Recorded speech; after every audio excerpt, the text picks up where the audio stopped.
Seriously আমি না বুঝতেছি না তুমি এরকম কেন করতেছো। আচ্ছা তুমি আমাকে বলো, বিএসসির জন্য আমার কানাডাতে স্কলারশিপ সহ সব কিছু রেডি ছিল। তুমি বললে এখন গেলে নাকি আমি তোমাকে হারাবো, তোমাকে অন্য কোনো ছেলের সাথে বিয়ে দিয়ে দিবে। ওকে ফাইন, আমি সব কিছু ক্যান্সেল করলাম। তারপর তুমি বললা তোমার বাবা বলছে যে বেকার কোনো ছেলের সাথে বিয়ে দিবে না। আমি সব কিছু ছেড়ে আমার বাবার বিজনেসে বসা শুরু করলাম, যেটাই আমার এতটুকু ইন্টারেস্ট ছিল না। আমি আমার সব ইচ্ছা ছেড়ে তোমার জন্য পারফেক্ট হওয়ার চেষ্টা করলাম। তারপর কিসের কমতি থেকে গেল যে তুমি আজকে এঙ্গেজমেন্ট রিংটা ফেরত দিয়ে দিচ্ছ? আরে আমাকে কারণটা তো বলো অ্যাটলিস্ট।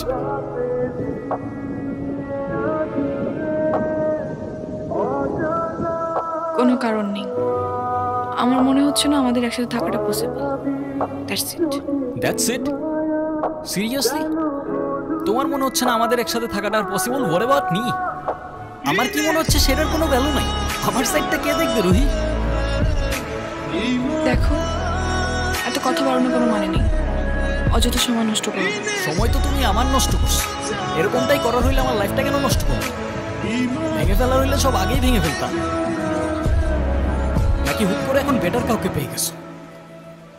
তোমার যা ভাবার তুমি তাই ভাবতে পারো, আমার কোনো প্রবলেম নেই। আরে প্রবলেম তোমার থাকবে কেন? প্রবলেম তো তোমার ক্যারেক্টারে। আর আমার লাকের প্রবলেম যে তোমার মতো একটা মেয়েকে ভালোবাসছি।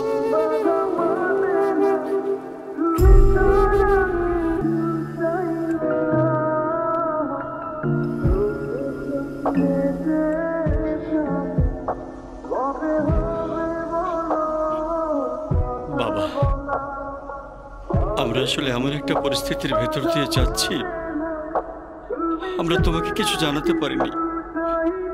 তুমি কিছু মনে করো না। আরে না আঙ্কেল, আপনি এভাবে কেন বলছেন?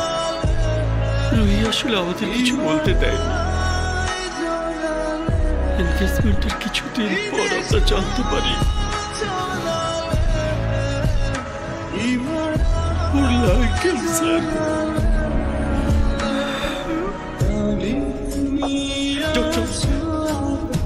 আপনারা একজনের বেশি ভিতরে না যাওয়াটাই বেটার।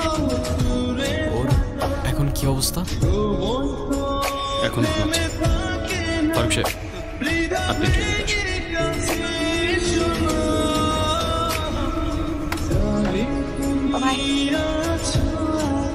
ওই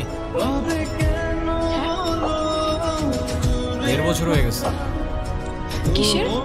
প্রতিদিন তোমার এখান থেকে ভার্সিটিতে নিয়ে যাই, আবার এনে ড্রপ করি। হ্যাঁ তো আমি কি রাইড শেয়ার করি? না। তাইলে তেলের টাকা তুমি দাও। না, কেন লাগবে? দিব। মারবো একটা। আচ্ছা তোমার কি আমার ইফোর্টস গুলো চোখে পড়ে না নাকি?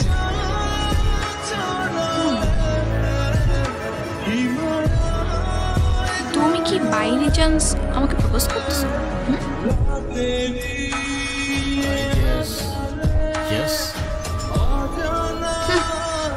দম নাই, এভাবে কেউ প্রপোজ করে?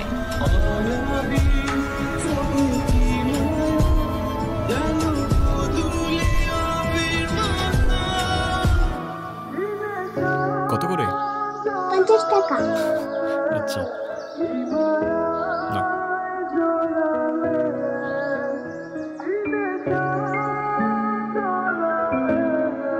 দেখো, প্রপোজ করায় না তো আমার এক্সপিরিয়েন্স আছে, আর না বলতে পারি কবিদের মতো শের বা শায়েরি। কিন্তু এটুক বলতে পারি যে সারা জীবন আগলায় রাখতে পারবো, আর এফোর্টসে কোনো কমতি থাকবে না। I swear. কসমকাটা ভালো না।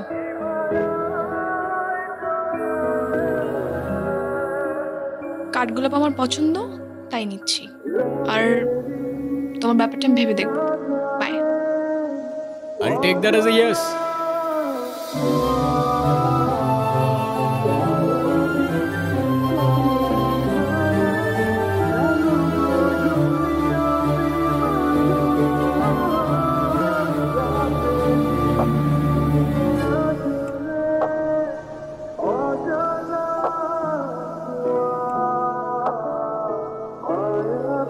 আমাকে মাফ করে দিও রুহি।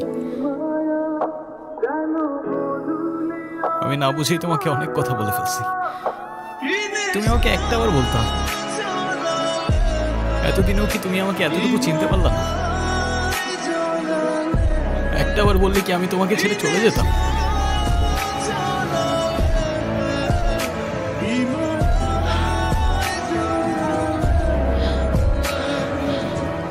তুমি আমাকে ছেড়ে যাবে না বলি তো আমি তোমাকে বলিনি। কেন তুমি চাও যে আমি তোমায় ছেড়ে চলে যাই? হ্যাঁ, তুমি কেন আমার এরকম একটা জীবনের সঙ্গে তোমার সুন্দর জীবনটা জড়াতে চাও বলো? তুমি ছাড়া আবার কিসের জীবন? আমার জীবনটা তো ততক্ষণই সুন্দর যতক্ষণ সে জীবনে তুমি আছো।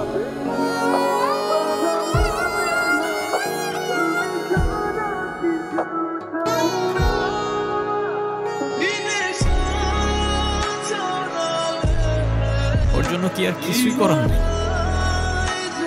আপনি আপনি আমাকে বলেন যত টাকায় লাগুক আমি ম্যানেজ করব। দেখুন, আমরা তো কম চেষ্টা করি, টাকা দিয়ে সবসময় সবকিছু হয়। তারপরও রবির জন্য যদি আপনি কিছু করতেই চান, ওকে খোলা হাওয়ায় নিয়ে যেতে পারেন। ওর মনের যদি কোনো ইচ্ছা থাকে সেগুলো পূরণ করতে পারে। ওর মন যতটা ভালো থাকবে, মনোবল ততটাই স্ট্রং। অযথা এসব কেন করছো রেহান? অযথা করছি? অযথা নয় তো কি, আমি আর কদিন বাঁচবো? আমরা কে কতদিন আর কতক্ষণ বাঁচব সেটা কি আসলেই আমরা জানি রহি? হিসেব করে লাভ কি বলো? যতক্ষণ নিঃশ্বাস আছে ততক্ষণ না হয় সেই মুহূর্তগুলোকে ঘিরেই বেঁচে থাকি। আজকে আছি, কালকে তো নাও থাকতে পারি, বলো? শুধু শুধু মায়াটা কেন বাড়াচ্ছ? মায়া বাড়ালে যে কষ্টটাও বাড়ে। তাহলে তো খুব চিন্তার বিষয়। দাঁড়াও, এক্ষুনি তোমার মন ভালো করে দিচ্ছি।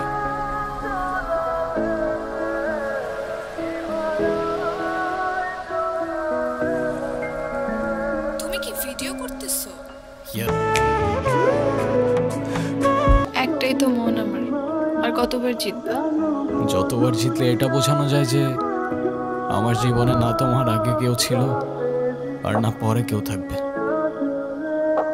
এতটা ভালোবাসো আমায়? তুমি জানো আমার খুব ভয় হয়। মুখে যাই বলি না কেন, আমার মনে হয় আমার মানুষটা আমারই থাকবে, সে যেন আমার কখনো ভুলে না যায়। শুধু তোমারই থাকবো রুহি, কখনো ভুলবো না। আমি অনেক লাকি যে তোমার মতো একটা মানুষ আমার লাইফে আসছে। আমার সব স্বপ্ন পূরণ হয়ে গেল। এই কিছু মুহূর্তে মনে হচ্ছে 1000 বছর বেঁচে থাকার স্বাদ পেয়ে গেলাম। আমার আর কোনো আফসোস